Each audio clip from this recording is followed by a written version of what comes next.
जय। भारत माता की जय।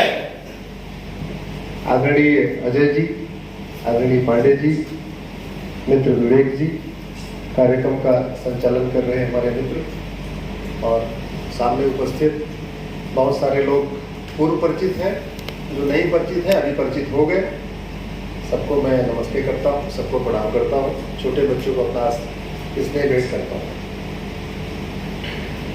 आज मुख्य विषय जिस पे चर्चा करना है, थोड़ी देर बाद हम उस पर आएंगे, लेकिन आज भारत छोड़ो आंदोलन की पूर्व संध्या है। 8 अगस्त 1942 को भारत छोड़ो आंदोलन शुरू हुआ था। आज 7 अगस्त है, 80 साल आज पूरे हो जाएंगे। तो प्रश्न यह है कि 80 साल में 80 साल पहले भारत छोड़ो आंदोलन शुरू हुआ और 75 साल पहले अंग्रेज छोड़ भी गए। लेकिन कड़वी सच्चाई ये है, हमारा थाना, हमारी तहसील, हमारा जिला, हमारा हाई कोर्ट, हमारा सुप्रीम कोर्ट और इवन हमारी संसद आज भी उन छोड़े हुए कानूनों से चल रहा है। जो अंग्रेज कानून छोड़ के गए थे उसी से चल रहे हैं। मैं वकालत के पहले मैं इंजीनियर था, जापानी कंपनी में काम करता था। तो एक बड़ा अच्छा सिस्टम है जापान में, जो मैंने वहां देखा। वो हर चीज की वाई एनालिसिस करते हैं, उसको कहते हैं रूट कॉज एनालिसिस। उसको आप गूगल कर सकते हैं, वाई एनालिसिस, या उसको 5W एनालिसिस या रूट कॉज एनालिसिस। ऐसे आप उसको अगर गूगल करें तो आपको मिलेगा। मशीन खराब होती थी तो मशीन को ठीक नहीं करना है, हम लोग इंस्ट्रक्शन था पहले ही, देखो खराब क्यों हुई। आदमी की गलती है, या जो मटेरियल है वो गलत लगा है, या जो मशीन की असेंबली हुई इस मेथड में कोई गलती थी, गड़बड़ है कहां पे। पहले उसको रूट कॉज एनालिसिस करो, उसके बाद मशीन को ठीक करो। मैं मारुति में था, गुड़गांव में, जिसमें कार बनती है। उसके पहले मैं बजाज हीरो होंडा में था, उसके पहले मैं एर्मल वेस्पा में था। तो वहां से मुझे रूट कॉज एनालिसिस करने की हैबिट पड़ी, और वो मैंने सामाजिक जीवन में भी शुरू किया जब मैं एडवोकेट बन गया। तो शुरुआत में क्रिमिनल लॉयर था, तो जब भी कोई क्राइम होता था, मेरे पास केस आता था, तो मैं उसकी वाई एनालिसिस करता था। ये क्राइम क्यों हुआ, जेब क्यों काटा, मर्डर क्यों किया, जमीन पर कब्जा क्यों किया, भाई ने भाई को क्यों मारा। जब उसकी रूट कॉज एनालिसिस हमने शुरू किया तो मुझे पता चला भारत की 50% समस्याओं का मूल कारण जनसंख्या विस्फोट है, जो आज टॉपिक है। 50% समस्याओं का मूल कारण जनसंख्या विस्फोट है, और लगभग 50% समस्याओं का मूल कारण भ्रष्टाचार है, करप्शन और पॉपुलेशन एक्सप्लोजन। अगर हम इसको खत्म कर दें तो ये भारत दोबारा फिर से सोने की चिड़िया बन जाएगा। सड़क पे भीड़ है, पॉपुलेशन एक्सप्लोजन, सड़क बार बार टूट रही है, करप्शन। हॉस्पिटल बदहाल है गवर्नमेंट का, करप्शन। हॉस्पिटल में भीड़ है, पॉपुलेशन एक्सप्लोजन। स्कूल बदहाल है, करप्शन। स्कूल में ओवरक्राउडिंग है, पॉपुलेशन एक्सप्लोजन। कचहरी में बहुत ओवरक्राउडिंग है, करप्शन भी, पॉपुलेशन एक्सप्लोजन भी, दोनों। तो करप्शन का रूट कॉज वो कॉलोनियल लॉ है, अंग्रेजों का कानून, जिसके खिलाफ भारत छोड़ो आंदोलन शुरू हुआ। अंग्रेज चले भी गए, हम आजादी का अमृत महोत्सव भी मना रहे हैं। वर्तमान सरकार ने लगभग 1500 कानून खत्म किए पिछले 8 साल में, लेकिन उसके पहले एफर्ट नहीं किया गया। अगर शुरुआत में एफर्ट किया गया होता तो आज हम पूरी तरीके से कानून के मामले में आत्मनिर्भर होते, लेकिन हम आज भी कानून के मामले में आत्मनिर्भर नहीं हो पाए। और ये कानून इतने घटिया बनाए गए कि सावरकर साहब को तो काला पानी हुआ, लेकिन जिसने जलियांवाला बाग में गोली चलाई उसको कुछ नहीं हुआ। इस कानूनों का इतिहास है। 1857 में जब मंगल पांडे की क्रांति हुई, मैकाले उस समय था यहाँ पे, पहले से आया हुआ था। बेसिकली मैकाले एजुकेशन सिस्टम बर्बाद करने के लिए आया था यहाँ पे। लेकिन जैसे ही 1857 की क्रांति हुई तो अंग्रेजों को लगा कि अब चर्चा उन्होंने किया कि कैसे इसको रोकें, क्योंकि मंगल पांडे वाली क्रांति वो 1 to 1 पूरे देश में फैल गई और मेरठ से लेकर लाहौर तक फैल गई हो। तो उन्होंने तय किया कि देखो भाई, ये लोग लॉ अबाइडिंग है, इनको कानून के जरिए हम रोक सकते हैं। लाठी डंडे के बल पे इनको रोक पाना बड़ा मुश्किल है, कानून के द्वारा रोक सकते हैं। लॉ कमीशन बनाया गया, लॉ कमीशन का चेयरमैन मैकाले को बनाया गया। मैकाले को ड्यूटी दी गई, तुम कानून बनाना शुरू करो। 3 साल उसने बड़ी मेहनत किया, मेहनत करके एक कानून बनाया, इसको कहते हैं इंडियन पिनल कोड 1860, जो आज भी चल रहा है। उनको लगा आईपीसी बन गया, अब क्या करें, कानून को इंप्लीमेंट कौन कराएगा? बोले एक कानून और बनाओ। 1861 में बना पुलिस एक्ट। हमारे पूरे देश भर के थाने उसी 1861 के पुलिस एक्ट से चल रहे। उनको लगा भाई अपराध भी घोषित हो गया 1860 के कानून से, वर्दीधारी भी मिल गया 1861 के कानून से, अब और क्या करना है? देखो जरा, उन्होंने देखा यार नॉर्थ इंडिया के मठ मंदिर तो लूटे जा चुके हैं, तोड़े जा चुके हैं, कुछ बचा नहीं। काशी मथुरा सब लूटे जा चुके। उनकी नजर पड़ी कि मुगल साउथ नहीं पहुंच पाए थे, तमिलनाडु, केरल, कर्नाटक, आंध्रा, तेलंगाना, ये एरिया बचा हुआ था। तो चूंकि मुगल नहीं पहुंच पाए थे तो वहां के मठ मंदिर बचे हुए थे। 1863 में उन्होंने तीसरा कानून बनाया, उसको कहते हैं रिलीजियस एंडाउमेंट एक्ट, और वो कानून बना के उन्होंने भारत के मठ मंदिरों को अपने कब्जे में ले लिया। फिर ऐसे एक एक करके उनको लगा इस बीच में कुछ और जगह हुई, भाई काम बोलो कोर्ट बना दो, और जज अपने हैं ही हैं, वकील भी अपने हैं ही हैं, कानून भी अपने हैं ही हैं, इनको बाकायदा ऑफिशियली सजा देना शुरू करो। बोले नहीं, थोड़ा सा ऐसे सजा दे देंगे ठीक नहीं लगेगा। बोले ठीक है, एविडेंस एक्ट बना दो। तो 1872 में एविडेंस एक्ट बना दिया, गवाहों के बयान जिससे होते हैं तो वो भी बना दिया। मेरा केवल एक सवाल है, आप सब लोग हमेशा अध्ययन अध्यापन करने वाले हैं, एक बार अगर कहीं रिसर्च करके देखिए, किसी एक अंग्रेज को सजा हुई क्या? अगर ये जुडिशियल सिस्टम अच्छा था जो आज चल रहा है, तो अपराध करने वाले तो अंग्रेज थे, पीड़ित भारतीय थे, तो पीड़ितों को क्यों सजा हुई? किसी एक अंग्रेज को सजा नहीं हुई। अरे और कुछ नहीं तो जिसने बाल गंगाधर तिलक को लाठियों से पीटा उसको सजा होती, लाला लाजपत राय को लाठियों से पीटा उसको सजा होती, जलियांवाला बाग में गोली जिसने चलाया या चलवाया उसको सजा होती। किसी एक को तो होना चाहिए था। मेरी जानकारी में किसी को सजा नहीं हुई। बाकी आप लोग एक बार रिसर्च करके देखिए, मुझे तो कोई नहीं मिला। इसलिए मैं बार बार कहता हूं, जब तक ये अंग्रेजी कानून है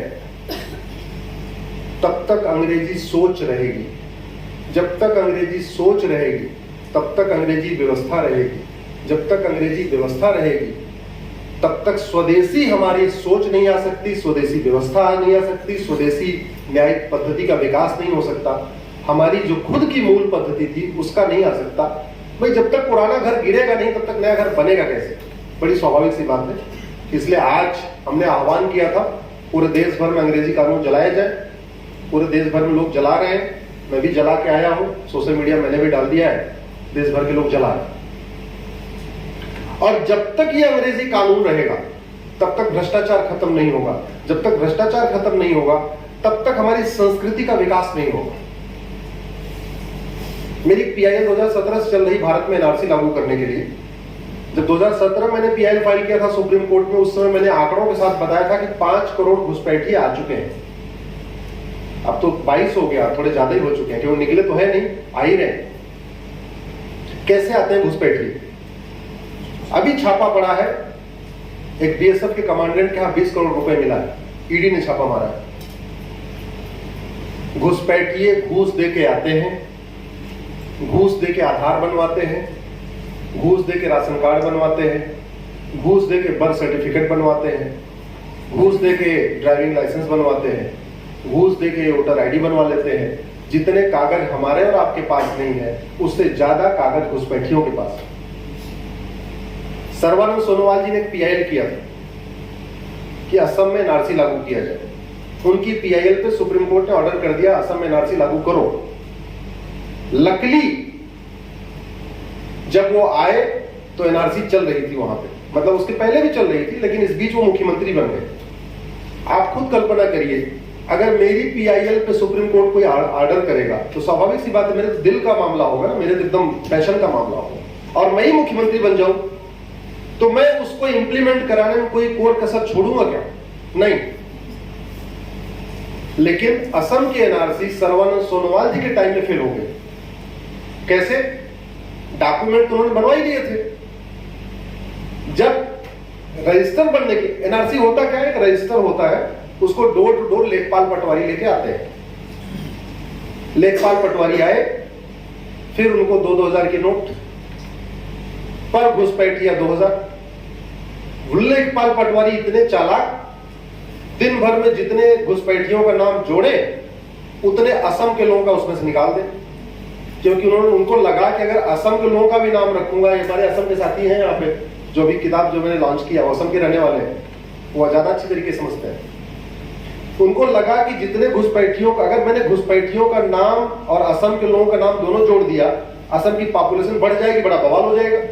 तो दिन भर उन्होंने 10 का जोड़ा, 10 का निकाला, मतलब घुसपैठिए असम के नागरिक बन गए और असम के नागरिक घुसपैठिए हो गए। ये इससे बड़ा एग्जाम्पल आपको क्या मिलेगा कि हमारी संस्कृति के लिए करप्शन कितना बड़ा खतरा है। ये सड़क के किनारे जो अवैध निर्माण आपको मिलते हैं, किसी भी तरीके का निर्माण, याद रखिए, अगर आपको कहीं अवैध निर्माण हो रहा है तो मान के चलिए उसका 1 लाख रुपए थानेदार को पहुंच गया, नहीं तो कुछ नहीं हो सकता। ये कड़वी सच्चाई है। भारत के लिए, भारतीय संस्कृति के लिए, सनातन संस्कृति के लिए बहुत बड़ा खतरा है भ्रष्टाचार, और वो तब तक नहीं खत्म हो सकता जब तक अंग्रेजी कानून चले। अमेरिका में भी एक सजा हुई है, एक व्यक्ति ने 2 शर्ट चुराया था। अगर आप लोग मेरे फेसबुक ट्विटर पे जाएंगे, मैं कहता, मैंने नाम भी ट्वीट किया है, 20 साल सजा हुई उसको, 2 शर्ट चुराया।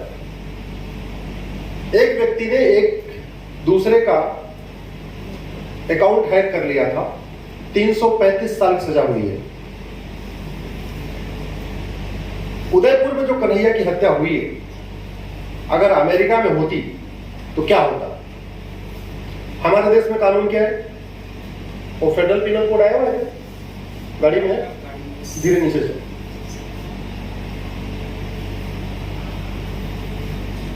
हमारे देश में एक धारा है 302 इंडियन पिनल कोड में, पति पत्नी को मारे 302, भाई भाई को मारे 302, सड़क पे रोड रेज हो जाए 302, रेप के बाद मर्डर हो जाए 302, एक बिस्वा जमीन का झगड़ा हो 302, 10 बीघे जमीन का झगड़ा हो 302,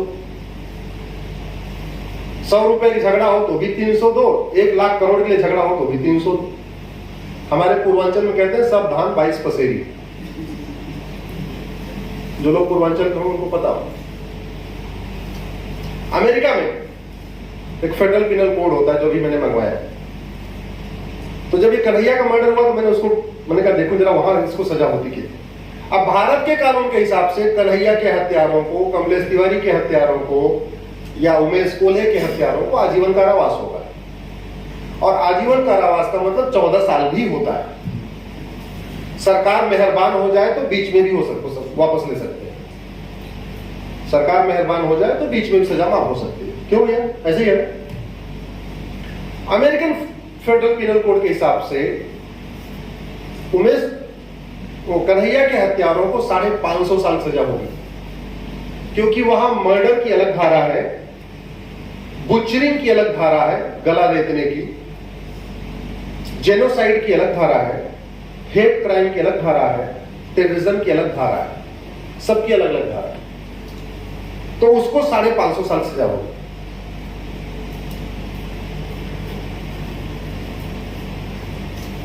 ड्राइवर कितना ही अच्छा हो, अगर गाड़ी घटिया है तो यात्रा सुरक्षित हो सकती है क्या? जब जोर से बोलिए, नहीं हो सकती। जोर से बोलिए, ये संवाद हो रहा है ना, एक तरफा थोड़ी है।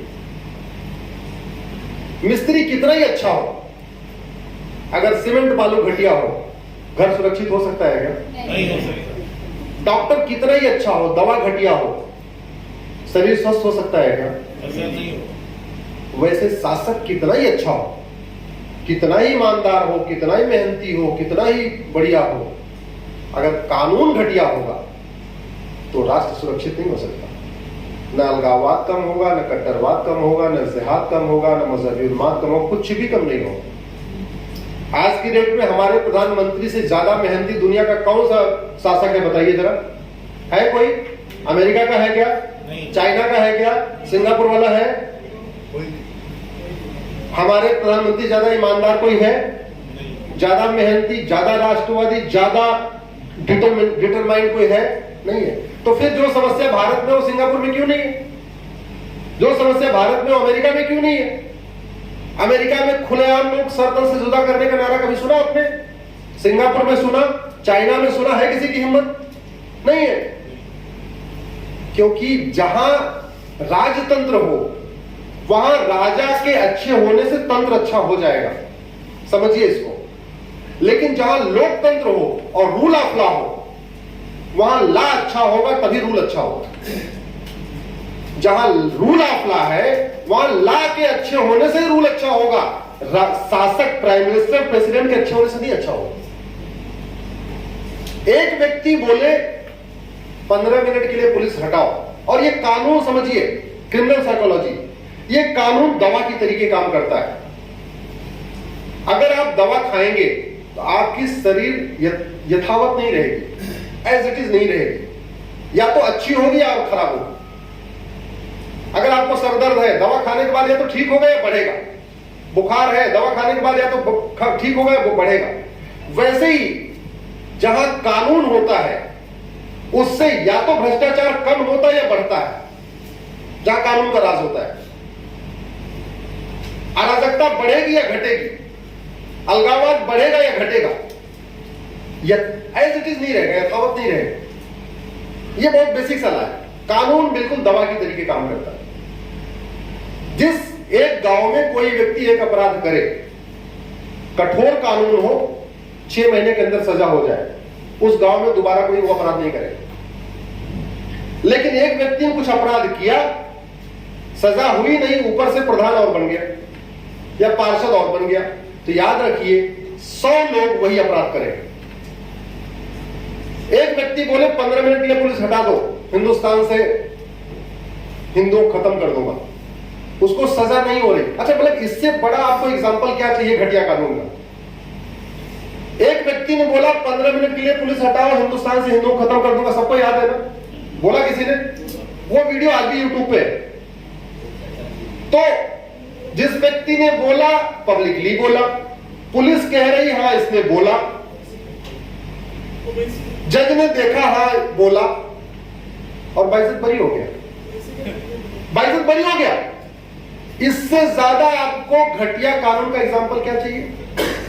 बिट्टा कराटे कह रहा है मैंने मारा, जिन लोगों को मारा उसके परिवार वाले कह रहे बिट्टा कराटे ने मारा, पुलिस कह रही है बिट्टा कराटे ने मारा, मारने वाला भी एडमिट कर रहा है मैंने मारा, मरने वाले के परिवार कह रहे इसने मारा, पुलिस कह रही इसने मारा, उसको फांसी हुई क्या? यासीन मलिक कह रहा है मैंने मारा, पुलिस कह रही इसने मारा, मरने वाले परिवार कह रहे इसने मारा, फांसी हुई क्या? मैं बार बार कह रहा हूं, कानून दवा की तरीके होता है। जितना कठोर होगा, जिस देश में जितना कठोर दंड होगा और जल्दी दंड मिलेगा, उस देश में उतनी शांति होगी, उतनी समृद्धि होगी, उतना विकास होगा। भारत और अमेरिका, भारत और सिंगापुर, भारत और चीन में केवल कानून का अंतर है, शासक का अंतर नहीं है।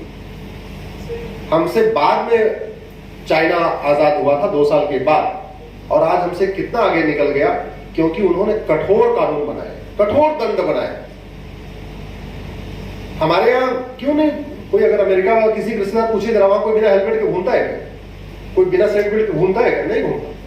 इतना कठोर दंड है कि एक बार अगर गलती से हेलमेट भूल गए, जिंदगी में हेलमेट भूलेंगे नहीं, इतना कठोर पनिशमेंट। और ये कानून की कमियां हैं जिस पे काम नहीं हुआ, जबकि इसको बनाना बड़ा आसान है, ठीक करना बहुत आसान। आज की डेट में तो मतलब आपको कानून अच्छा बनाने के लिए कोई बहुत रिसर्च करने की जरूरत ही नहीं है, सब कुछ गूगल पे अवेलेबल है। आप जो कानून चाहिए वो गूगल करिए, फटाफट चाइना का, अमेरिका का, सिंगापुर का आपके सामने आ जाएगा, फटाफट सामने आ जाएगा। आप लोग गूगल करिएगा, list of sentences more than 100 years या लॉन्गेस्ट सेंटेंसेस गूगल करिएगा, एक विकिपीडिया की लिंक आएगी, उसमें जाके देखिए अपराध कैसे कैसे मिलता है। एक व्यक्ति ने 16,000 लोगों को चिट फंड बना के धोखा दे दिया, जैसे हमारे देश में नहीं वो शारदा वाला स्कैम हुआ था या सहारा वालों ने किया था, चिट फंड बना के भाई 1 लाख लाओ 2 लाख देंगे, ऐसा किए और कुछ लोगों को लिए भाग गए। 1,41,778 साल सजा हुई है। कितनी? 1,41,778 साल। हमारे देश में 70,000 करोड़ का कॉमनवेल्थ घोटाला हुआ, किसी को 7 साल की भी नहीं हुई। 1,76,000 करोड़ के 2G घोटाले में किसी को आजीवन कारावास नहीं हुआ। 1,86,000 कोयला घोटाले में किसी को नहीं हुआ, और वहां मात्र 16,000 लोगों को उसने धोखा दिया था। 1,41,778 साल। इसका तरीका क्या होता है? इसका मतलब इतनी लंबी सजा, आदमी तो खत्म हो जाएगा, लेकिन एक साइकोलॉजिकल प्रेशर क्रिएट करने के लिए।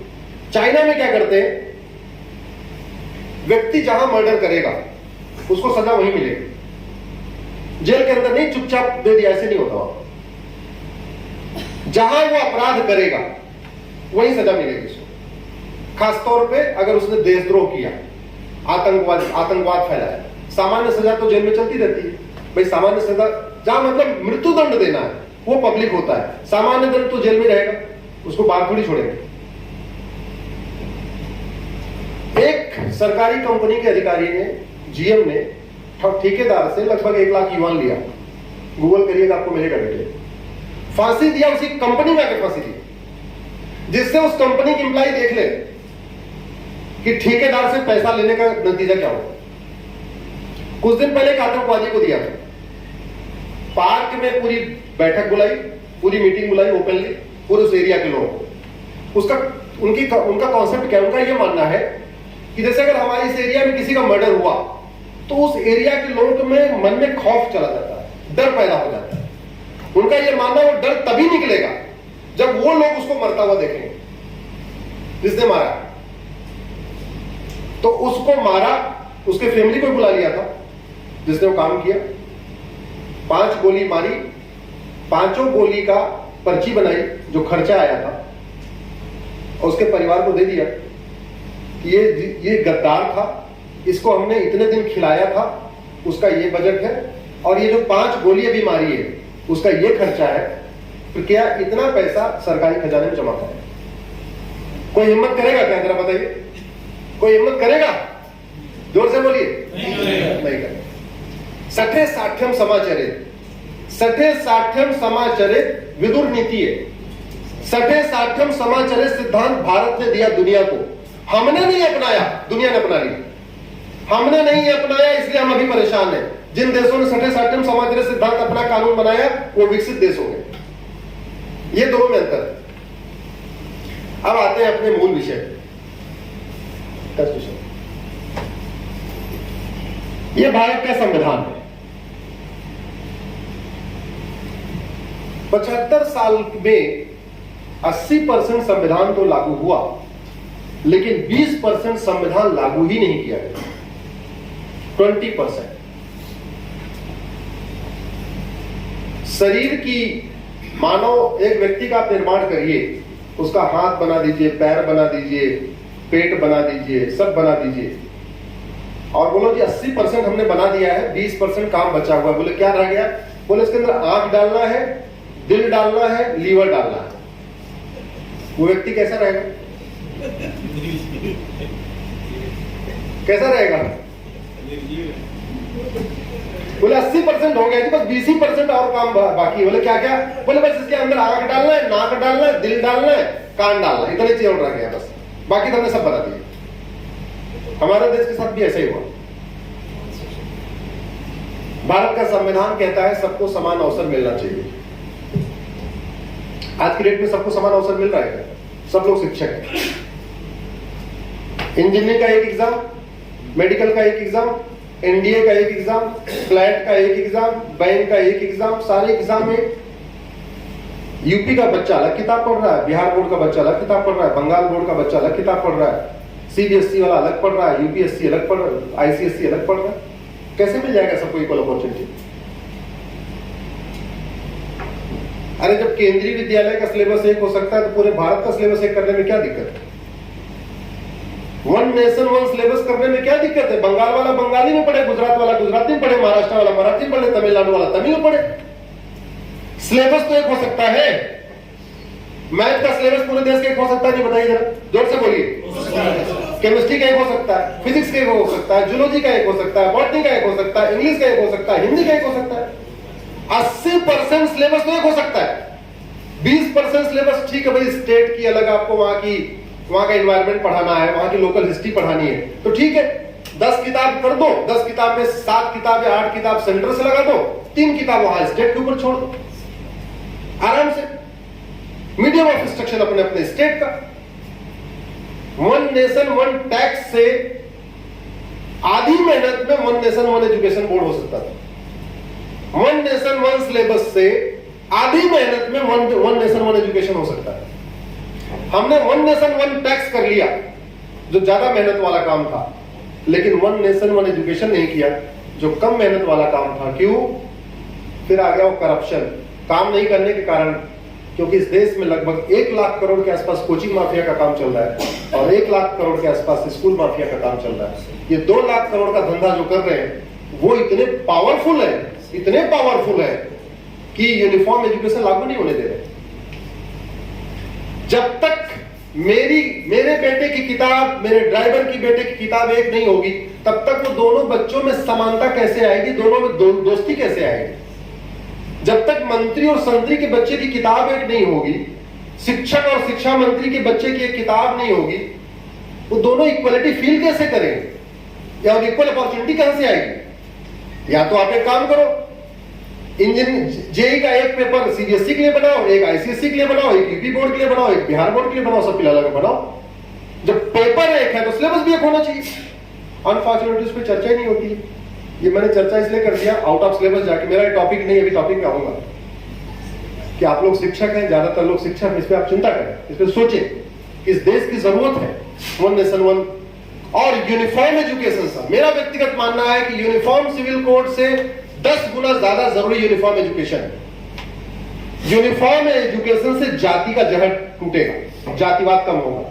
यूनिफॉर्म एजुकेशन से भाषावाद कम होगा। यूनिफॉर्म एजुकेशन से क्षेत्रवाद कम होगा। यूनिफॉर्म एजुकेशन से अलगाववाद कम होगा। यूनिफॉर्म एजुकेशन से मजहबी उन्माद कम होगा। यूनिफॉर्म एजुकेशन से कट्टरता कम होगी और यूनिफॉर्म एजुकेशन से देश की एकता अखंडता मजबूत बनेगी, आपसी भाईचारा बढ़ेगा। सहमत है कि नहीं आप लोग? सबसे बड़ा और सबसे आसानी से किया जाने वाला काम करना क्या है? जीएसटी काउंसिल बनी है ना वन नेशन वन टैक्स की। केंद्र के वित्त मंत्री उसके अध्यक्ष हैं, राज्यों के वित्त मंत्री उसके मेंबर हैं। ऐसे एक एजुकेशन काउंसिल बनाइए, केंद्र के शिक्षा मंत्री उसके अध्यक्ष हो जाएंगे, राज्यों के शिक्षा मंत्री उसके मेंबर। और देख लीजिए भाई, फिजिक्स आपको 50 चैप्टर लगाना तो देख लीजिए, 4 चैप्टर केरल वाला ले लीजिए, 3 चैप्टर कर्नाटक वाला ले लीजिए, 2 चैप्टर यहाँ का ले लीजिए, वहां का ले लीजिए। वो तो एक्सपर्ट बॉडी है, बैठ के देख लेगी भाई कहां से कौन सा टॉपिक उठाना है, ये ले लो। ये फिजिक्स की कॉमन किताब, ये केमिस्ट्री कॉमन किताब, ये जूलॉजी कॉमन किताब, बॉटनी बड़े आसान से हो सकता है। इस पे मुझे लगता है चर्चा की जरूरत है, इस पे रिसर्च की जरूरत है। आप लोग गूगल करेंगे यूनिफॉर्म एजुकेशन अश्विनी उपाध्याय, मेरी पीआईएल चल रही है, दिल्ली हाईकोर्ट में चल रही है, अभी जवाब नहीं आया है सरकार का, लेकिन मेरा ये मानना है और बड़ा आसान है करने के लिए। राइट टू एजुकेशन एक्ट किसने बनाया? पार्लियामेंट ने। राइट टू एजुकेशन एक्ट किसने बनाया? पार्लियामेंट ने। उसमें एक शब्द जोड़ना है, इक्वल, एक शब्द जोड़ना है तो बन जाएगा राइट टू इक्वल एजुकेशन। उसमें पढ़ने की उम्र 6 से 14 है, उसको 6 से 18 कर दीजिए। केवल 2 अमेंडमेंट करना है। कितना करना है? लेकिन वो 2 लाख करोड़ की जो लॉबी है, 1 लाख करोड़ के कोचिंग माफिया और 1 लाख करोड़ के स्कूल माफिया, वो ये 2 अमेंडमेंट नहीं होने दे रहे। वो तभी आएगा जब बुद्धिजीवी, शिक्षक और सब लोग जागरूकता के साथ इस पर लिखना शुरू करेंगे, पढ़ना शुरू करेंगे, बोलना शुरू करेंगे, इसके ऊपर आर्टिकल लिखे जाएंगे, इसके फायदे लिखे जाएंगे। मुझे तो नुकसान कुछ नजर नहीं आता। 70-80% कॉमन हो सकता है, 20% आप राज्यों में छोड़ दीजिए। 7 किताब सेंटर लगा दे, 3 किताब राज्य लगा दे, हो गया 10 किताब, आराम से चल सकता है, आराम से हो सकता है। संविधान मतलब समान विधान, यही तो हुआ। सम्यक विधान, सम विधान, समान विधान, सम्यक विधान। क्या हमारे देश में संविधान चल रहा है? हमारे देश में तो बहुविधान चल रहा है, संविधान नहीं चल रहा है, बल्कि क्या चल रहा है? यार मैं आप लोग बोलते रहिए जरा। बहुविधान चल रहा है। ये कोई वो रैली थोड़ी है कि एक तरफा बात होगी। बहुविधान चल रहा है। लड़के लड़की की शादी की उम्र अलग, और लड़की में भी हिंदू की बेटी की शादी की उम्र और मुसलमान की बेटी की शादी की उम्र। मतलब अगर मेरी 2 बेटियां हो, उसमें एक अगर हिंदू से शादी करना चाहे तो वो 18 साल के बाद हिंदू शादी कर पाएगी, लेकिन दूसरी वाली छोटी वाली जो 9 साल की है वो शादी कर सकती है। वो अगर वो मुस्लिम मन की शादी करना चाहे तो कर सकती है। ये संविधान है क्या? इस देश में संविधान नहीं चल रहा, इस देश में वास्तव में बहुविधान चल रहा है। और लंबी चर्चा के बाद आया, मैंने कहा ना 80% संविधान लागू कर दिया, बोले 20% रहा, 80% तो कर दिया, बचा क्या? 20% बचा। वो 20% में समान शिक्षा बचा हुआ है। आपको लगता है सबसे आत्मा है कि नहीं? समान शिक्षा तो संविधान की आत्मा है, समान नागरिक संहिता संविधान की आत्मा है। दिल है वो।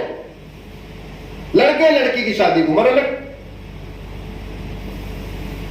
तलाक लेने का तरीका अलग, तलाक के ग्राउंड अलग, गुजारा भत्ता का तरीका अलग, गोद लेने का अधिकार अलग अलग।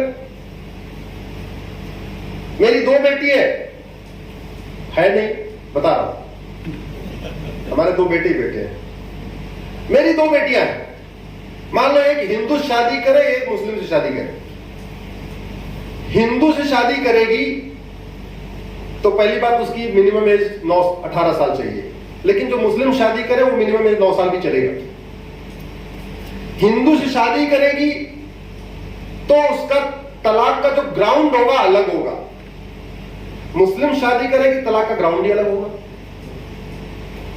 हिंदू शादी करेगी तलाक लेने का तरीका अलग होगा, बकायदा कोर्ट के जरिए होगा।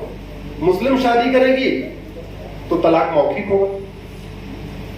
हिंदू शादी करेगी तो उसको गोद लेने का अधिकार मिलेगा, मुस्लिम शादी करेगी उसको गोद लेने का अधिकार नहीं रहेगा। हिंदू शादी करेगी तो तलाक के बाद गुजारा भत्ता मिलेगा, मुस्लिम शादी करेगी तो केवल मेहर की रकम मिलेगी, एक बार 1 टाइम मिलती है, गुजारा भत्ता नहीं मिलेगा। हिंदू शादी करेगी वसीयत का इक्वल राइट होगा, मुस्लिम शादी करेगी वसीयत का इक्वल राइट नहीं होगा। हिंदू शादी करेगी विरासत का इक्वल राइट होगा, मुस्लिम शादी करेगी विरासत का इक्वल राइट नहीं होगा। मतलब क्या भैया, क्या दोष क्या उस बेटी का? अरे हमारे घर में पैदा होगी, उसने केवल इतनी गलती किया वो हिंदू से नहीं मुस्लिम शादी करी, इसलिए उसके अधिकारी बदल जाएंगे?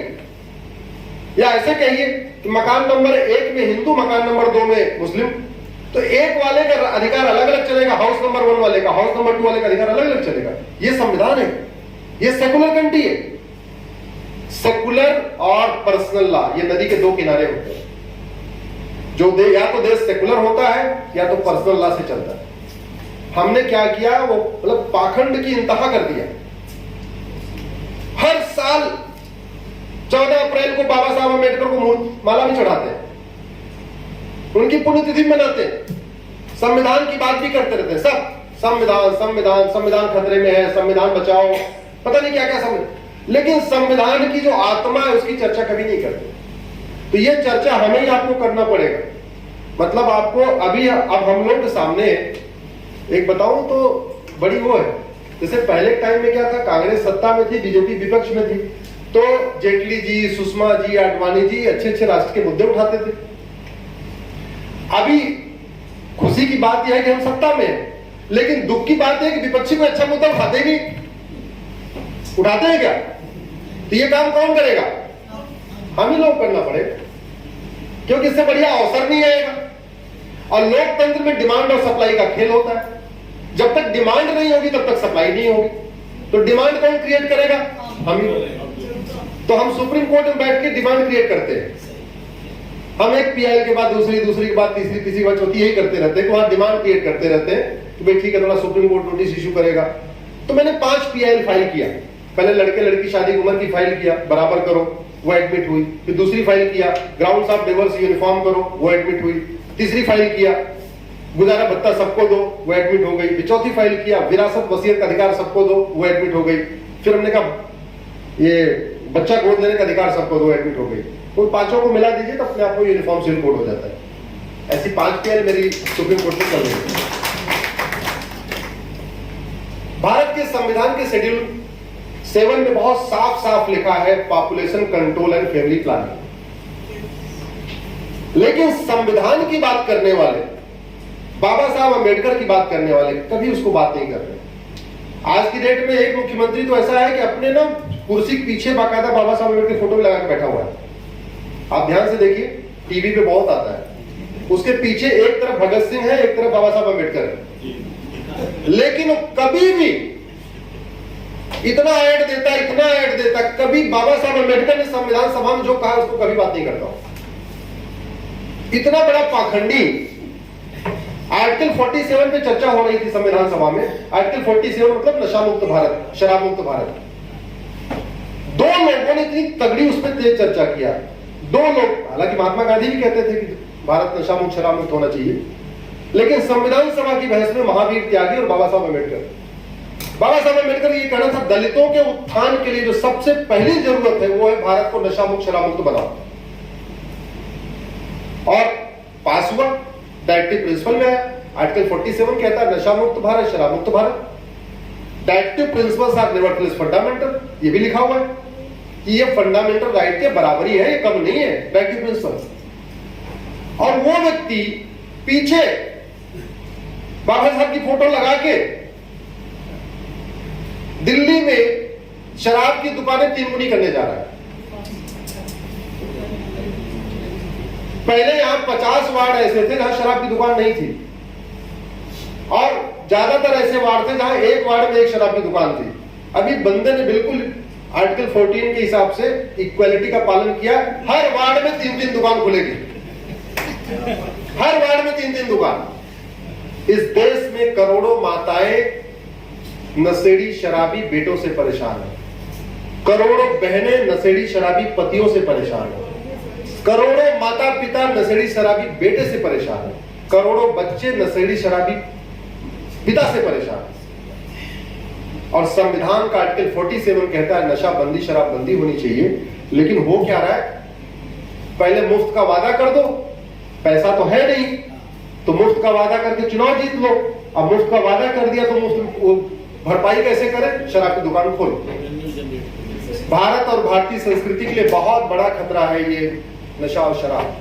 और अभी तो धर्मांतरण का मूल कारण भी यही है। पहले चावल देख धर्मांतरण कराते थे, सरकार ने देना शुरू कर दिया। गेहूं के देख धर्मांतरण कराते थे, सरकार ने देना शुरू कर दिया। इलाज का वादा करके धर्मांतरण शुरू कराते थे, सरकार ने आयुष्मान कार्ड बना दिए। सर घर देने का वादा करके धर्मांतरण कराते थे, सरकार ने घर देना शुरू कर दिया। तो अब धर्मांतरण कराने वाले नशा और शराब के दम पे धर्मांतरण करा रहे हैं। हमारा पूरा पंजाब, जहां पे सनातन संस्कृति की रक्षा के लिए सिख पंथ की स्थापना हुई, हमारे हाथ से बिल्कुल निकलने की कगार पे। धर्मांतरण का सबसे बड़ा अड्डा पंजाब बन चुका है। आप खुद भी सोचिए ना, एक जब व्यक्ति एक बार नशेड़ी शराबी हो गया, उसके लिए भारत, भारतीय की संस्कृति, हमारी सनातन सभ्यता, ये सब कोई उसके मायने नहीं है। उसको तो जो नशा देगा और वो जो कहेगा वही काम करेगा। तो मैंने इसलिए फ्रीबीज रोकने पे पीआई किया है। पता नहीं आप लोगों को देखे नहीं देखे हैं, मुफ्तखोरी रोकने पे भी मेरी पीआई सुप्रीम कोर्ट में चल रही है। आर्टिकल 21 कहता है राइट टू लाइफ लिबर्टी। सरकार की ड्यूटी है शुद्ध पानी दे, शुद्ध हवा दे, शुद्ध भोजन दे, अच्छी सड़क दे, रोजगार दे, रोटी कपड़ा मकान दे, छत दे। इसमें जो सबसे बड़ी बाधा है वो है जनसंख्या विस्फोट। लगभग 2.4% हमारे पास दुनिया की जमीन है। कितनी? 2.4। लगभग 4% पानी है, और जनसंख्या हमारी दुनिया की 20% हो चुकी है। आप गूगल करोगे तो 18% आएगा। लेकिन मैं इसको 20% इसलिए बता रहा हूं कि मैंने सुप्रीम कोर्ट में 20% कहा है और केंद्र सरकार ने उसको काटा नहीं है। ये नहीं कहा कि नहीं 18 है 20 नहीं। सरकार खुद कह रही है कि 130 करोड़ आधार बन चुके हैं। कितना बन गए? 130 करोड़। और आप में से घर में कितने लोग हैं 100% आधार है? छोटे बच्चे का आधार कहां बनता है? हमारे देश में टेंडेंसी है जब तक कोई काम नहीं होता आधार नहीं बनवाते। स्कूल में एडमिशन कराना होगा तब आधार बनवाएंगे या कोई स्कीम को। तो हमने लगभग 200 गांव में रिसर्च करने के बाद हमें पता चला कि 20% यानी अगर परिवार में 5 लोग हैं तो 4 आदमी का आधार है, 1 का नहीं। छोटे बच्चे का आधार नहीं होता। आधार जिंदा लोगों का बनता है। 130 करोड़ आधार बन चुका, 20% बिना आधार, 130 करोड़ का 20% कर लीजिए, हो गया सीधे 150 करोड़। और जनसंख्या विस्फोट के जो विरोधी हैं, समर्थक हैं, इनफैक्ट वो जनसंख्या विस्फोट के समर्थक नहीं, वो देश विरोधी हैं। उनको हर वो काम करना है जो एक ठीक डिमांड उठे उसका विरोध करना।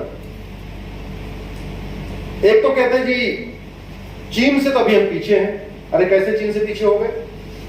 चीन का 144 करोड़ का मतलब 144 करोड़, क्योंकि चीन में 100% बच्चे हॉस्पिटल में पैदा होते हैं, 100%। और 24 घंटे के अंदर उनका यूनिक आईडी जनरेट हो जाता है। आज संडे के दिन चीन में जो बच्चा पैदा होगा, कल मंडे को उसकी यूनिक आईडी, वो 24 घंटे वेट करते हैं, क्या पता कुछ अनहोनी हो जाए। दे वेट 24 आवर्स। तो आज जो बच्चा पैदा होगा कल तक वेट करेंगे, 24 घंटे पूरा हो जाएगा, उसका यूनिक आईडी जनरेट कर देंगे और उसके 24 घंटे के अंदर सरकार को पता चल जाता है। यानी संडे को दिन आज जो बच्चा पैदा हुआ चीन में, कल उसकी यूनिक आईडी जनरेट हो जाएगी मंडे को, और ट्यूसडे को सरकार को पता चल जाएगी कि कितने बच्चे पैदा हुए संडे के दिन, 48 घंटे के अंदर। हमारे देश में जब तक जनगणना नहीं होती सरकार को पता नहीं होती कितने बच्चे पैदा हुए। और है क्या कोई सिस्टम है हमारे देश में? और लगभग 1/3 बच्चे गवर्नमेंट हॉस्पिटल में पैदा होते हैं, 1/3 बच्चे प्राइवेट हॉस्पिटल में पैदा होते हैं। और हमारे देश में 1/3 आज भी नॉर्मल होते हैं, आज भी 1/3 नॉर्मल में होते हैं। गांव देहात में कोई हॉस्पिटल नहीं, वो जो एक्सपीरियंस लेडी होती है गांव की या आशा बहन आती है, वही डिलीवरी हो जाती है। तो सरकार के पास कोई मैकेनिज्म नहीं है हमारे देश में कितने बच्चे पैदा हो रहे हैं। लेकिन बड़ा फिर भी सरकार ने एफर्ट करके 1 जनवरी को बताया कि हमारे देश में 66,000 बच्चे पैदा होते हैं। और मैंने आपको बताया केवल सरकारी आंकड़ा कहां से लाई होगी? गवर्नमेंट और प्राइवेट हॉस्पिटल वाला। जो घर में पैदा हुए, उड़ीसा के किनारे वाले गांव में, राजस्थान के किनारे वाले गांव में कहां से आंकड़ा आएगा? एक प्राइवेट सर्वे ये बताता है कि हमारे देश में लगभग 86,000 बच्चे रोज पैदा हो रहे हैं, 86,000, यानी लगभग पर सेकंड 1। चीन जिसका क्षेत्रफल हमसे 3 गुना ज्यादा है, उसकी जनसंख्या 144 करोड़ है। और 144 का मतलब 144, क्योंकि उनके पास हर 48 घंटे के अंदर डेटा अपडेट हो जाता है। और उनके यहां 44,000 बच्चे रोज पैदा हो रहे हैं। चीन में 44,000 बच्चे पैदा हो रहे हैं और भारत में 86,000, 86,000। कितने पैदा हो रहे हैं? आप जरा सोच लीजिए, हमारा क्षेत्रफल चीन का 1/3, हमारे यहां 86,000 और वहां 44,000। अमेरिका क्षेत्रफल हमसे 3 गुना ज्यादा, जनसंख्या 33 करोड़, बच्चे 11,000 पर डे। भारत क्षेत्रफल 1/3, जनसंख्या 150 करोड़, बच्चे 86,000। ब्राजील क्षेत्रफल 3 गुना, पॉपुलेशन 22 करोड़, बच्चे 8,000 पर डे। हमारे यहां 150 करोड़, 86,000। कनाडा क्षेत्रफल 3 गुना, 2.5 गुना, जनसंख्या 4 करोड़। कनाडा क्षेत्रफल 4 करोड़, जनसंख्या टोटल 4 करोड़। और हम एरिया हमसे 2.5 गुना ज्यादा। रूस क्षेत्रफल 5 गुना ज्यादा, पॉपुलेशन 15 करोड़, बच्चे 5,000 पर डे। ऑस्ट्रेलिया क्षेत्रफल हमसे 2.5 गुना ज्यादा, पॉपुलेशन 3 करोड़, बच्चे 1,000 रोज, हमारे 86,000। एक्चुअल में अगर आप सब लोग क्योंकि लिखते पढ़ते हैं, रिसर्च करते हैं, अगर आप रिसर्च करके देखें हमारे पास संसाधन है कितना, तो अगर दुनिया का 2% हमारे पास जमीन है तो हमारी जनसंख्या भी दुनिया की 2% होनी चाहिए बैलेंस के हिसाब से। तो 2% का मतलब 15 करोड़ होनी चाहिए, क्योंकि 750 करोड़ पूरी दुनिया की पॉपुलेशन है। पानी 4% है, तो पानी के साथ जनसंख्या 4% होनी चाहिए, यानी 30 करोड़ होनी चाहिए। अगर अपने नेचुरल रिसोर्स के हिसाब से देखें, अगर आप सारा जंगल पानी सब देख लें, तो मैक्सिमम 50 करोड़ पॉपुलेशन को सस्टेनेबल यहां पे रोका जा सकता है, सस्टेन करने लायक है यहां पे मैक्सिमम 50 करोड़, मेरा अपना मानना, बाकी आप लोग रिसर्च करिए। 50 करोड़ से ज्यादा बिल्कुल सस्टेन करने लायक नहीं है। जो सस्टेनेबल डेवलपमेंट होता है, ओवरऑल डेवलपमेंट होता है, वो 50 करोड़ लोगों का अच्छा हो सकता है यहां पे। चाइना ने जब 1950 में हम दो हमारे दो किया, अभी उनका एक प्राइवेट सर्वे आया तो पता चला उन्होंने 60 करोड़ लोगों को पैदा होने से रोक दिया। 60 करोड़ बच्चों को उन्होंने, पहले हम दो हमारे दो किया, फिर हम दो हमारे एक किया, अभी दोबारा छूट दे दिया, फिर से हम दो हमारे दो किया, तो 60 करोड़ लोग पैदा होने से रोक दिया उन्होंने। हमने अगर 50 करोड़ भी रोक लिया होता तो जो 150 करोड़ है 100 करोड़ होते, 100 करोड़ होते बहुत अच्छी स्थिति में होते, अराजकता कम होती। अभी कोविड के टाइम में जब सब कुछ बंद था, न कोई दुकान चल रही थी, न कहीं शादी ब्याह हो रहा था, न रेस्टोरेंट खुला था, न चाय की दुकान खुली थी, आपको कहीं दूध सड़क पर नजर आया क्या? बोलिए जरा जोर से बोलिए। देखिए भोजनावकाश का टाइम हो रहा है, मैं बहुत जल्दी खत्म कर दूंगा, शायद भोजन का टाइम भी हो रहा है। हाँ, भोजन का टाइम हो गया। कहीं आपको दूध नजर आया? जब पूरा भारत बंद था तो लोगों को ठीक से दूध मिला। अभी तो पनीरी भी चल रही है, शादियां भी हो रही है, पनीर कटलेट, पनीर सब्जी, पनीर ये पता नहीं क्या क्या सब बन रहा है। कहां से आ रहा है ये? मिलावट। और मिलावट का मतलब अल्टीमेटली खाएंगे कौन? हम। और मिलावटी खाएंगे तो बीमार पड़ेंगे नहीं पड़ेंगे? तो पूरे देश में जो स्वास्थ्य बिगड़ा हुआ है लोगों का, उसका मूल कारण जनसंख्या विस्फोट है। जल जंगल जमीन की समस्या, मूल कारण क्या है? जनसंख्या विस्फोट। रोटी कपड़ा मकान, मूल कारण जनसंख्या विस्फोट। सड़क पे भीड़, रेल में भीड़, जेल में भीड़, थाने में भीड़, तहसील में भीड़, हर जगह भीड़ का मूल कारण जनसंख्या विस्फोट। मैंने 3-4 जेल पे सर्वे करवाया, मेरी पीआई सुप्रीम कोर्ट में चल रही है, और वो इसलिए चल रही है कि मैं ये कॉन्स्टिट्यूशन की कॉपी सांसदों को दे दे के थक गया। बाकायदा इसमें फ्लैग लगा के देता था, शेड्यूल 7 में जहां पे जनसंख्या नियंत्रण कानून, उसमें लिख के देता, देखो यहां लिखा है जी, थोड़ा पार्लियामेंट में सवाल कर दो, इसमें खड़ा कर दो। लोगों ने नहीं उठाया। मैंने कहा एक काम करो, 1 लाख चलो और क्या। फिर मैंने पीएल फाइल किया, भगवान की कृपा से पीएल एडमिट हो गई। और पीएल इसलिए एडमिट हो गई, जज साहब भी नहीं मान रहे थे।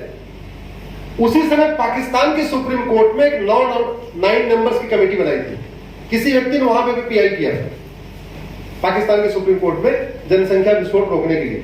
और वहां की सुप्रीम कोर्ट ने 9 सदस्यों की टीम बना दिया था, जज भी थे, आईएएस भी थे, धर्मगुरु भी थे। तो मैंने अपने जज साहब को बताया, हमने कहा अभी कल ही पाकिस्तान की सुप्रीम कोर्ट ने जनसंख्या नियंत्रण की पिटीशन एडमिट किया है, बाकायदा कमेटी बना दिया है। तब उनको लगा अच्छा, बोले पाकिस्तान में एडमिट होकर बनाई, अखबार की कटिंग लगाई, देखो एडमिट हुई है। तो हमारी वाली भी एडमिट हो गई, हमारी एडमिट हो गई। उसके बाद से फिर संसद में तो बहुत लोग बोलने लगे, कई लोगों ने प्राइवेट मेंबर बिल भी हमसे बनवाया, 10-12 बिल भी मैंने लोगों को बना के दिए, सबने पेश भी किया है, चर्चा भी हो रही है पार्लियामेंट में। ये सबसे बड़ी समस्या है। तो मैंने जेल में सर्वे कराया तो पता चला बढ़ते जो क्राइम है ना, खासतौर पे चेन स्नेचिंग, झपटमारी, ये जो पेटी क्राइम्स है, इसमें ज्यादातर वो है जिनके 5 से ज्यादा भाई बहन, और जिनको ये लगता है कि टीएफआर, मैंने पता नहीं सर्वे रिपोर्ट आई है सर्वे कि टीएफआर 2.1 आ गया। मुझे लगता है किसी ने एसी के कमरे में बैठ कर रिपोर्ट बना दिया। मैं तो गांव-गांव गया भाई साहब, 10 से 20 बच्चे, और गांव तो छोड़िए, मैं यही सीलमपुर में दिखाता हूं, सुंदर नगरी में दिखाता हूं, सकूर बस्ती में दिखाता हूं, 10 से 20 बच्चे।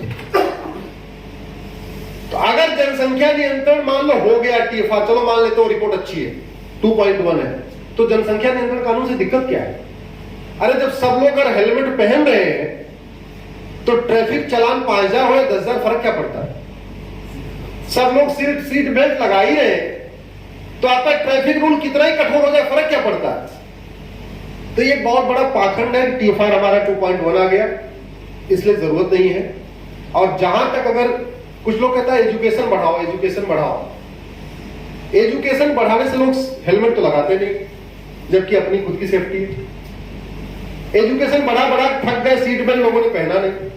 और अभी आप खोल दो, आप एक हफ्ते के लिए दिल्ली कह दो कि दिल्ली में कोई पुलिस नहीं रहेगी रेड लाइट पे, मैं गारंटी के साथ कहता हूं 50% लोग बाइक ऐसे हैंडल छोड़ के बिना हेलमेट चलाते हुए नजर आएंगे आपको। और एक जो सबसे इंपॉर्टेंट है, जिसपे चर्चा नहीं होती है, क्योंकि बहनें कहीं बैठी हुई है, मैंने एक डॉक्टर से चर्चा किया, हिंदू राव की डॉक्टर है, गायनोलॉजिस्ट है। उन्होंने बताया कि जो सबसे बड़ी जो बहनों को जो बीमारी का मूल कारण है वो पॉपुलेशन एक्सपोजर है। आज के समय में, आज के माहौल में, आज का हवा लेते हुए, आज का पानी पीते हुए, आज का दूध पीते हुए, आज की फल सब्जी खाते हुए बहन बेटियों की क्षमता नहीं है कि वो 5 बच्चे 8 बच्चे कर सके। सबसे ज्यादा जो डिजीज का मेन कारण है, और उसमें कई सारी हैं, एज ए गायनोलॉजिस्ट उन्होंने मुझे बहुत एक्सप्लेन किया कि ये बीमारी होती है, ये बीमारी होती है, ये बीमारी होती है। और मुझे कैंसर तक पता है कि पॉपुलेशन एक्सपोजर से महिलाओं में पर्टिकुलर ये कैंसर भी हो रहा है। लेकिन दुर्भाग्यवश हमारे देश की जो नारीवादी है, महिलावादी है, वो भी इसको नहीं बोल रहे हैं, रोकना चाहिए उनको। जो भी विरोध करना तो विरोध करना, हमने कुछ कह दिया, सूरज इधर निकल रहा है, बोले सूरज इधर निकल रहा है, विरोध करने के लिए विरोध करना है। मेरा ये मानना है कि आप सब लोग इस पे रिसर्च करें। मेरी PIL चल रही है, इनफैक्ट कल देवकी नंदन ठाकुर जी की पिटीशन इसी पे लगी हुई है, जो मथुरा में कथा करते हैं, कल उनकी PIL भी सुप्रीम कोर्ट में लगी हुई है पॉपुलेशन एक्सप्लोजन पे। तो आप लोग इसमें कुछ अगर रिसर्च करके दे सकते हैं तो मुझे दे सकते हैं, मैं भी उसको अपने हिसाब से यूज कर लूंगा। लेकिन इसमें जितनी ज्यादा चर्चा हो सके वो करने की जरूरत है। दूसरा, एक मैं बहुत सामान्य सी बात बताऊं, कितने लोग फेसबुक पे हैं? हाथ खड़ा करें। लगभग सब लोग। देखिए, ट्विटर पे आपको कितने लोग फॉलो करेंगे आपके हाथ में नहीं है, लेकिन फेसबुक पे आपके फ्रेंड कितने होंगे आपके हाथ में है। आपको बनाना है, फ्रेंड बनाओ। तो जब उसने जुकरबर्ग ने 5000 फ्रेंड बनाने की आपको छूट दिया है, तो आप 5000 बनाओ। पहले 1000 बना के बैठे हो, 500 बना के बैठे हो, 5000 पूरे बनाओ। बाद में कोई लगे बदमाश है उसको निकाल दो, लेकिन एक बार तो बनाओ। मैं आप लोग क्यों कर रहा हूं? क्योंकि आप लोग एक ओपिनियन मेकर का काम कर सकते हैं। आजादी का आंदोलन हो या मुगलों के खिलाफ विद्रोह हो, शिक्षकों ने बहुत बड़ी भूमिका निभाई। एंटी मुगल जितना मूवमेंट चला या एंटी ब्रिटिश जितना मूवमेंट चला, शिक्षकों का बहुत बड़ा योगदान रहा। मतलब आचार्य चाणक्य से लेके आप लास्ट तक देख लीजिए। तो ओपिनियन मेकिंग के टाइम में आज की डेट में बड़ा आसान है कि आप जो कुछ लिखें और कोई छापे चाहे न छापे, आपके पास आपका 5000 लोग तो है आपको पढ़ने वाले, उन 5000 लोगों को आप पढ़ा ही सकते हो। और आपको अगर 5000 लोगों ने पढ़ा, उसमें से 500 लोगों ने और शेयर कर दिया और उनके भी 5-5000 है, तो आपकी बात 25 लाख लोग तो ऐसे पहुंच गई। बड़ा आसान है। इसलिए मेरा आग्रह है कि फेसबुक पे फ्रेंड बनाइए, अच्छी बातें शेयर करिए। बदमाश लोग अपनी बातें शेयर करते तो अच्छे लोगों को भी शेयर करना चाहिए। हम संकोच करते हैं, संकोच नहीं करना चाहिए। ऐसे ही ये कॉन्स्टिट्यूशन कहता है धर्मांतरण नियंत्रण कानून होना चाहिए, उस पर चर्चा नहीं होती, आज का टॉपिक नहीं है। आर्टिकल 25, 5 मिनट और ले लूं क्या? 5 मिनट ले लूं? मंच की क्या है? सर ये हमारा भोजन ही है। ये हमारा भोजन ही है, भोजन ही कर रहे हैं इस समय। अध्यापकों का भोजन यही है, टीचर का भोजन है। देखिए, आर्टिकल 25 में लिखा है राइट टू रिलीजन। कुछ बातें ऐसी जो हम क्यों कह रहे हैं कि 5-5000 फ्रेंड बनाइए, क्योंकि ये बात मैं कहूंगा तो एक आदमी कहेगा, अभी इतने लोग बैठे हैं, आप सब लोग कहेंगे, बात अपने अपनी जगह पे बहुत दूर तक पहुंचेगी। आर्टिकल 25 कहता है राइट टू रिलीजन, हमें धर्म की धार्मिक स्वतंत्रता है। तो सवाल यह है कि धर्म की स्वतंत्रता है, अधर्म की स्वतंत्रता है? स्वतंत्रता किसकी भाई? धर्म की। रीतियों की स्वतंत्रता है या कुरीतियों की स्वतंत्रता है? प्रथा की स्वतंत्रता या कुप्रथा की स्वतंत्रता है? तो धर्मांतरण कुरीति है, रीति है? ये संविधान का आर्टिकल 25 धर्म पालन का अधिकार देता है, अधर्म का नहीं, धर्मांतरण का नहीं, साम दाम दंड भेद द्वारा किसी कन्वर्ट करने का अधिकार नहीं देता। ये बाल विवाह की छूट नहीं देता, ये बहुविवाह की छूट नहीं देता, ये खतना हलाला 3 तलाक मुता मिस्यार इसकी छूट नहीं देता, ये सती प्रथा की छूट नहीं देता, ये छुआछूत की छूट नहीं देता। तो हमें इसको समझने की जरूरत है। और दूसरा जो सबसे महत्वपूर्ण है, किसी भी देश का संविधान उस देश के लिए होता है। अमेरिका का संविधान अमेरिका के लोगों के लिए, हमारा संविधान हमारे लोगों के लिए, पाकिस्तान का संविधान पाकिस्तान के लिए। तो भारत का संविधान भारत के रीति रिवाज, भारतीय ज्ञान विज्ञान, भारतीय परंपरा, भारतीय रीति रिवाज, भारतीय भाषा, इसको प्रोटेक्ट और प्रमोट करता है, विदेशी को नहीं। जैसे इसमें लिखा है कि लिंग्विस्टिक माइनॉरिटी, आर्टिकल 30 है। मेरी पीएल चल रही है अल्पसंख्यक के ऊपर, कुछ लोग शायद ये ध्यान होगा। हमने कहा पहले ये बताओ माइनॉरिटी है कौन।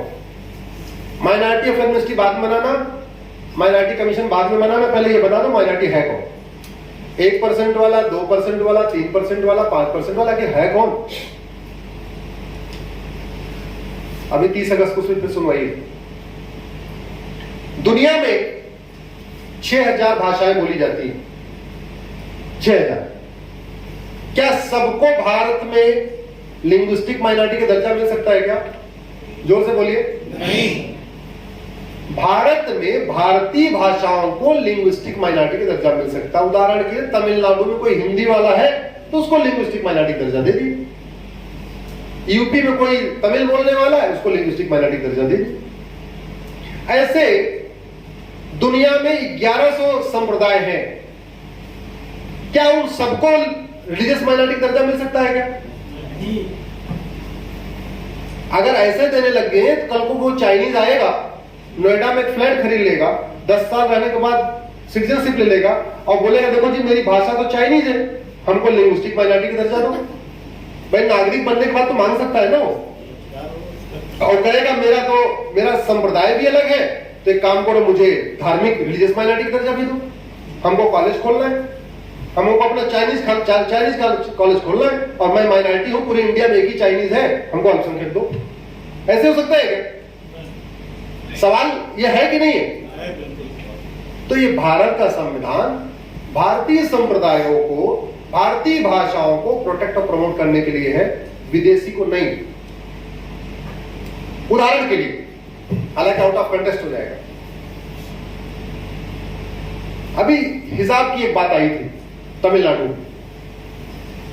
तो जहां संविधान में कोई चीज नहीं लिखी होती है तो फिर जज को देखना, जहां कुछ है ही नहीं, कानून ही नहीं, तो फिर जज को यह देखना पड़ेगा ये भारतीय मूल का है या विदेशी है।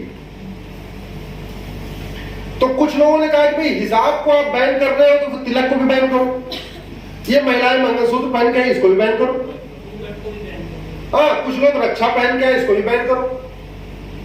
तो सवाल फिर वही है, रक्षा, जनेऊ, तिलक, मंगलसूत्र ये भारतीय पहनावा है, जबकि हिजाब कहां का पहनावा है?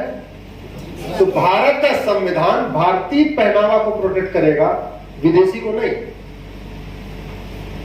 सबसे बड़ी बात, आर्टिकल 351, आर्टिकल 351 कहता है इस देश के सभी नागरिकों को हिंदी और संस्कृत लिखना पढ़ना बोलना आना चाहिए। देखिए ये भाषा के बारे में मित्र बैठे हुए अभी सब पहले थोड़े ढीले थे, अभी एकदम फिट हो गए, उनका विषय आ गया।